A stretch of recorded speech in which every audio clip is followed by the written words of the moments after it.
Hello everyone, this is Keys Ritual, and today I am continuing the story of my life. This is part 3. If you missed the other two, they should be linked to this video somewhere down below. I'll add them. So I left off with coming back from New York after visiting for the first time since I was a kid.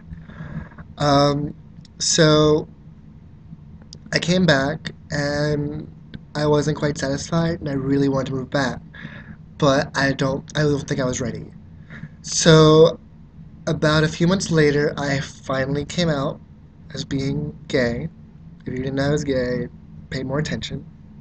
I came out, first boyfriend. It didn't last very long, but it did help me continue with my life and become more open to who I am. Then I had started dating my second boyfriend like a year later, and I decided I wanted to move back to New York.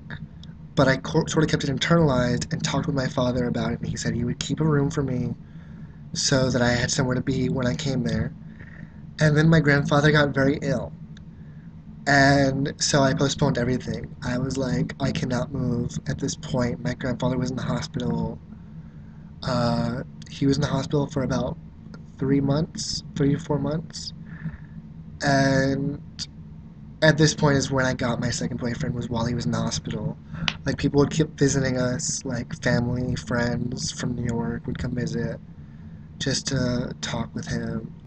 If it wasn't for my second boyfriend, I probably would have done something I would have totally regretted, because I remember the day my grandfather passed away.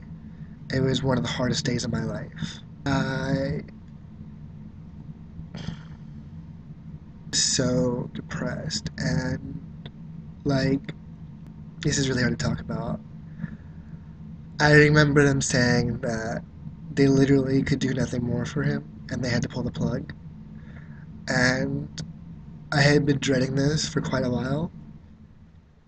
And I remember running to the waiting room and just bawling my eyes out when they said that they were pulling the plug, and my grandmother had okayed it because either way, his entire body was shutting down. And I remember them. I don't remember how I got back home or what happened. I just remember the second we got home, I jumped in my car and drove to his house and just started bawling because I don't believe he had passed away yet. I'm not quite sure of the details, but I knew they had pulled the plug before I left the hospital. So I bawled for quite a few hours at his house, and he just held me because he knew there was nothing he could say to like calm me down. And he had actually cheered me up that day. Like, it started from me bawling to me like finally laughing. Like, I didn't think I'd ever laugh again. Even though it was a few hours, it was sort of he helped me get my mind off of it just for that one moment. We were watching like Yu Yu Hakusho. Okay, sorry. I didn't think I'd actually break down. I don't really think I've ever really talked about it, so excuse me. I'm gonna make my makeup run. Um, I I don't remember much of that day. I just remember them. I just remember her when she's like, "We have to pull the plug. There's no way he's gonna make it through the night either way, and we just want to end his suffering." Like at the point he hadn't been talking because he had an intubator in. So, and he was mostly like comatose, but he could still like respond, blink his eyes, but he mostly just slept all day, and his entire body started shutting down. I actually have a picture of him. I'm gonna grab it. I don't know if you can see that. This is my grandfather and my grandmother. She was much bigger back then. If you looked at my previous videos, you'll see a picture of her now when she's like lost like 150 pounds. Here back. At that point, I decided I couldn't be in Arkansas anymore and I had to get out because literally he was him getting better was the only thing keeping me. I was convinced he would get better, but he didn't.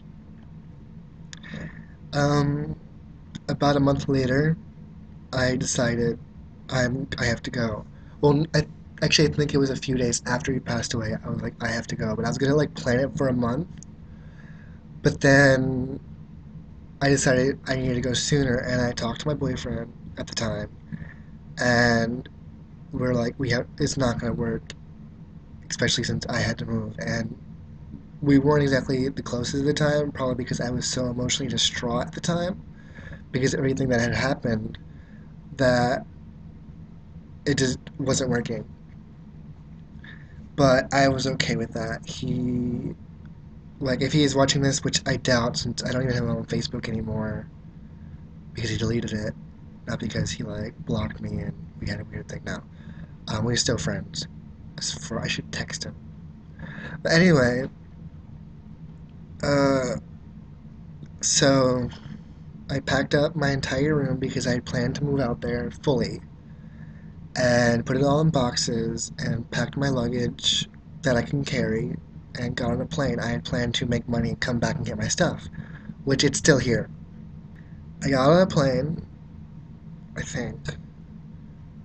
Yes, I got on a plane to Albany, New York, I think. It wasn't New York City at the time because I had gone to join the carnival, which I actually didn't write down. But I will continue that in the next video. Thank you. Wait, no. If you like my video, don't forget to subscribe and like it. And there's plenty of links down below, but I will talk to you all later. Bye.